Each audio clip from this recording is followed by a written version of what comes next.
Continuamos nesta parte 2, a história do cristianismo.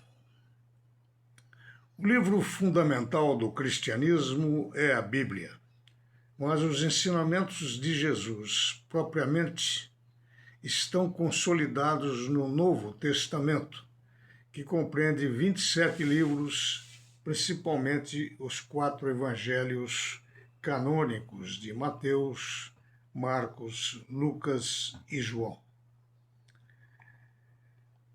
Jesus disse que não veio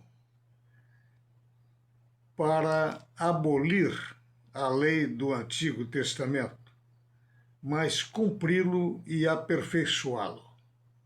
A quintessência dos ensinamentos do Cristo está consolidada no chamado Sermão da Montanha, primeira manifestação pública de Jesus, depois do silêncio sobre sua vida dos 12 aos 30 anos, que é considerado o Sermão da Montanha a carta magna do verdadeiro cristianismo.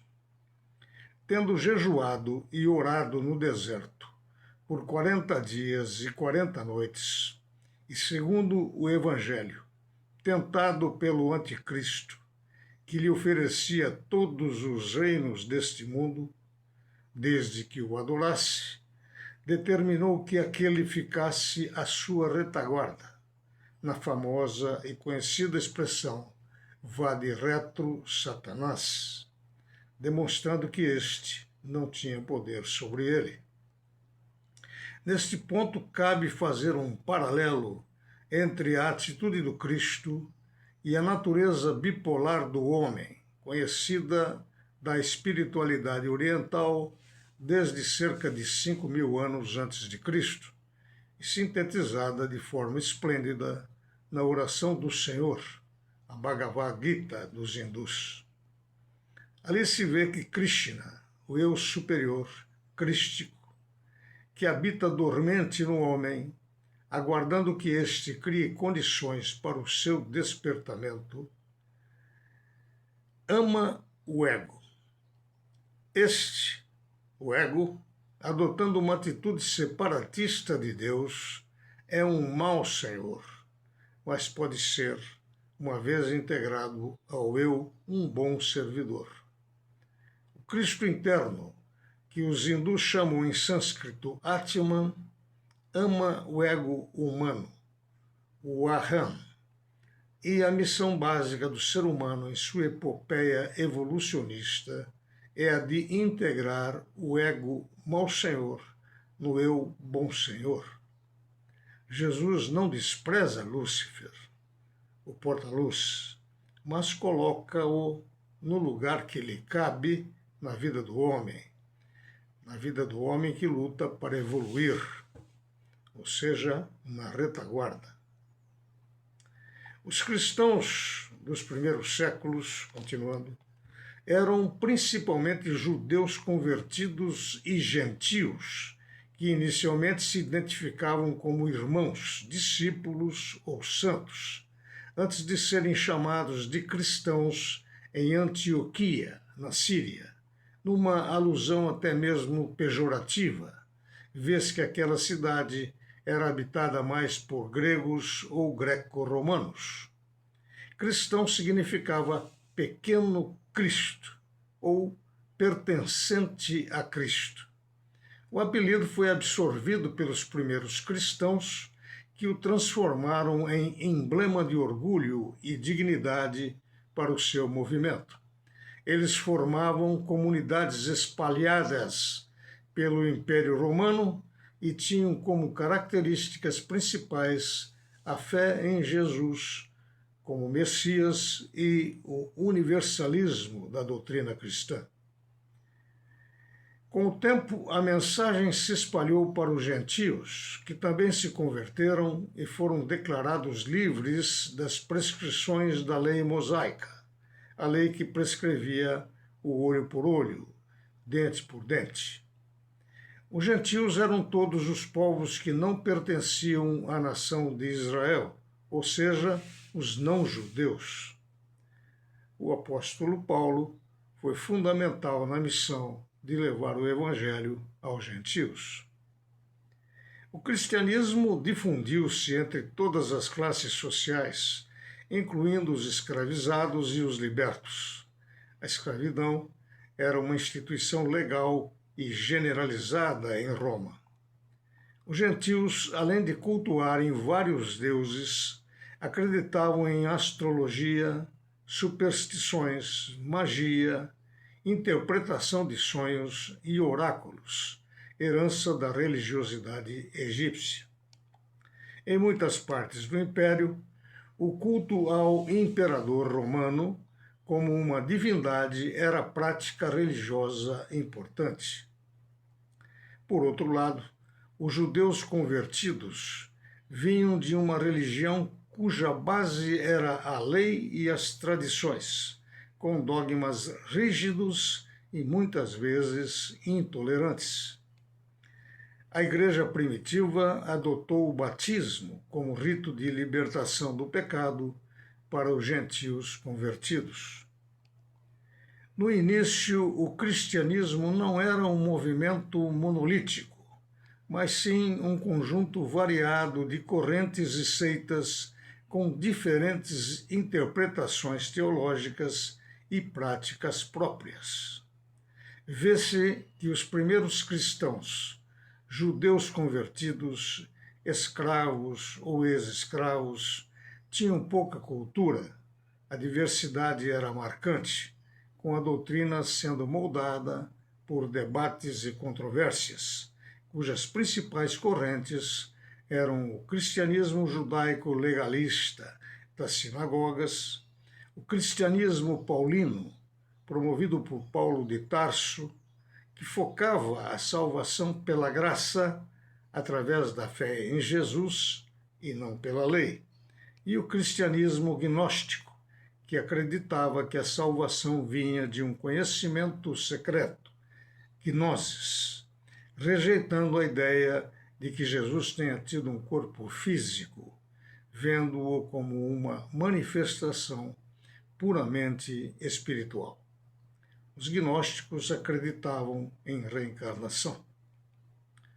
Muitas dessas correntes foram mais tarde consideradas heréticas pela Igreja, à medida que a doutrina cristã se unificava em concílios ecumênicos.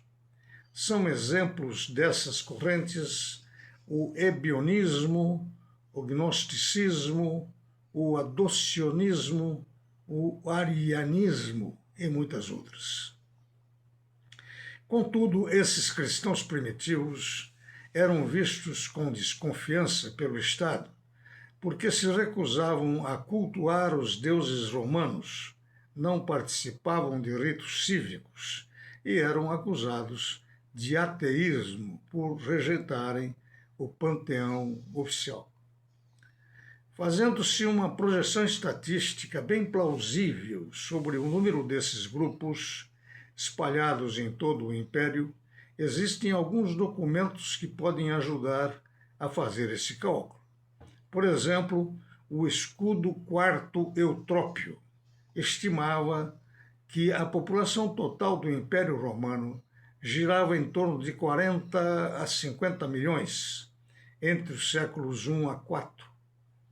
E calculava-se que cerca de 10% dessa população era adepta da nova religião. E assim chegamos ao número bastante subestimado de cerca de 3 milhões de cristãos. Ora, se cada igreja doméstica, as eclesias, reunia de 20 a 70 pessoas, muito crível que houvesse em todo o Império em torno de 120 mil grupos ou igrejas cristãs. A extensão territorial de todo o Império girava em torno de 5 a 6 milhões de quilômetros quadrados. Não foi o maior império de todos os tempos em área territorial, mas um dos mais influentes e marcantes em cultura, direito e política.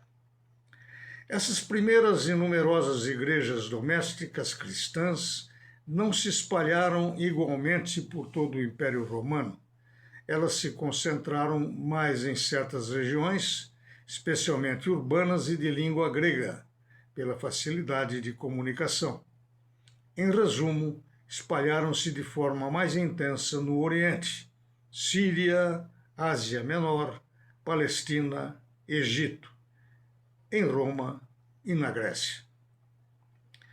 A mudança efetiva na situação dos cristãos primitivos ocorreu de fato com o Edito de Milão, em 313 d.C., promovido por Constantino e Licínio, quando foi deliberada a liberdade religiosa, garantindo-se o culto livre pelos cristãos.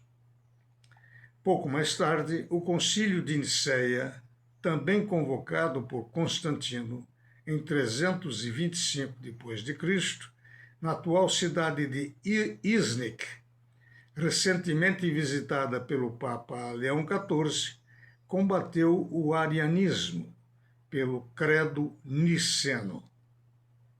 Mas foi somente em 380 d.C., pelo Édito de Tessalônica, por Teodósio, que o cristianismo se tornou, de movimento perseguido, a instituição imperial, a religião oficial do império, com dinheiro, poder político e armas, que para alguns estudiosos e críticos foram um presente de grego.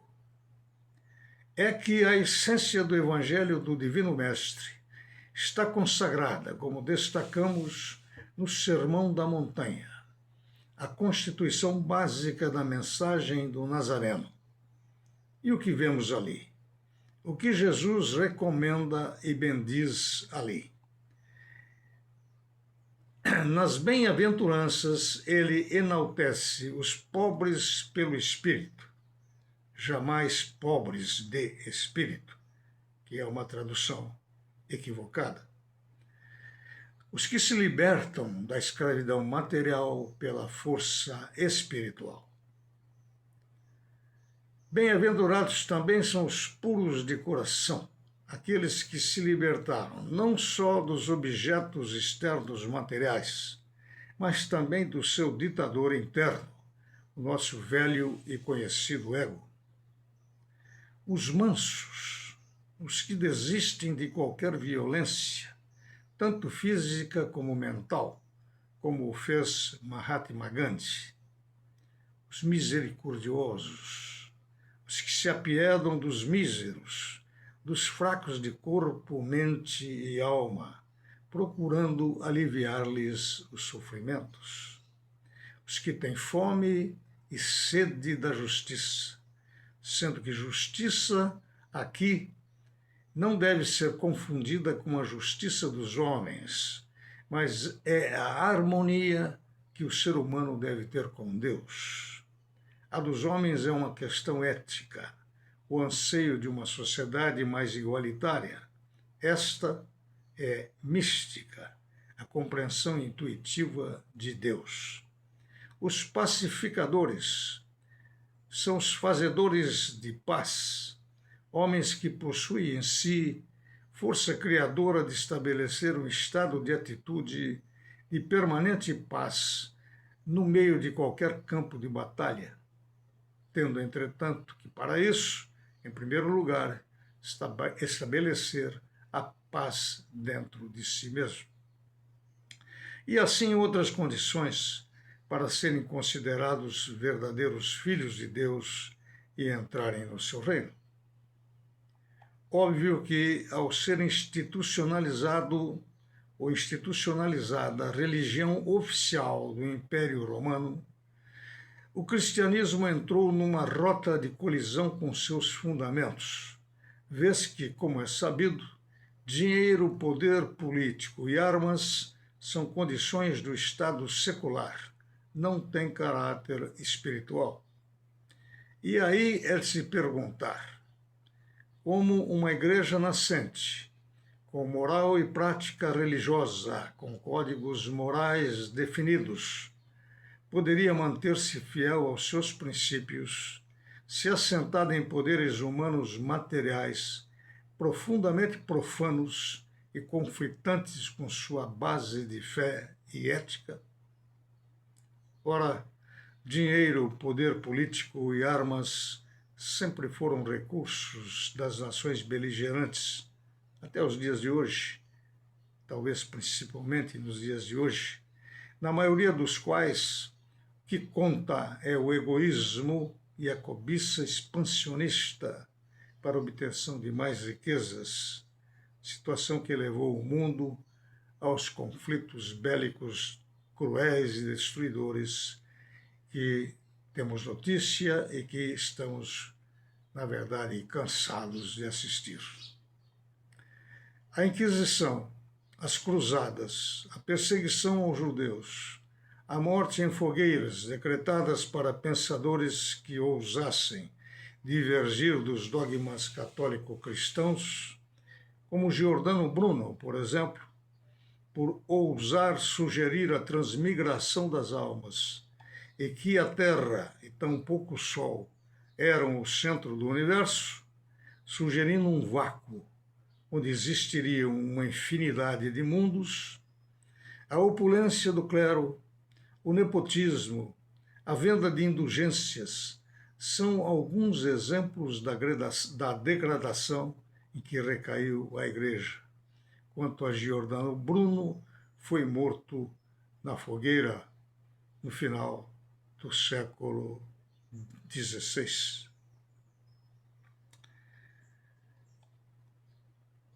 Episódios de profunda violência e crueldade foram perpetradas por essa instituição que se afastara do Cristo místico espiritual, que a motivara nos primeiros séculos, para tornar-se uma poderosa organização clerical eclesiástica que nada diferia dos demais estados existentes no planeta, lutando por poder e riquezas materiais. A Igreja ficou assim numa espécie de sinuca de bico, numa linguagem vulgar dos jogadores de bilhar. O Vaticano, representante maior do catolicismo, transformou-se assim num Estado, com um banco e todas as condições de uma nação constituída, que não possui armas hoje, mas tem dinheiro e poder político. Seu representante é exatamente aquele que é considerado o intermediário maior entre o homem e Deus, acumulando as funções de chefe de Estado, chefe de governo e líder supremo da Igreja Católica e o único representante e intérprete das Escrituras. Como conciliar forças assim tão antagônicas? Talvez seja esse exatamente o conflito augustiniano, cada vez mais atual. O Cristo místico do verdadeiro cristianismo das igrejas domésticas dos primeiros séculos versus a teologia eclesiástica da igreja visível, externa e material, cujos fundamentos foram idealizados e seguidos pela Igreja através do gênio de Agostinho. Mas quem somos nós para criticar essa situação? Estamos relatando a realidade. Alguma razão superior deve existir para isso. Não se negue, contudo, a contribuição que o Papa, mesmo nas condições acima mencionadas, pode contribuir no esforço para a harmonia mundial. Como pregador da paz e desfrutando do prestígio e respeito de muitos governantes, pode ser um contrapeso aos desatinos praticados por aqueles líderes que dominam pela força e não pela razão. Enfim, vejamos o que o Papa Leão XIV poderá fazer nesse sentido. Se seguir os passos de Francisco, francamente reformista e humano, é de se esperar avanços. E que seja abençoado nessa terrível missão.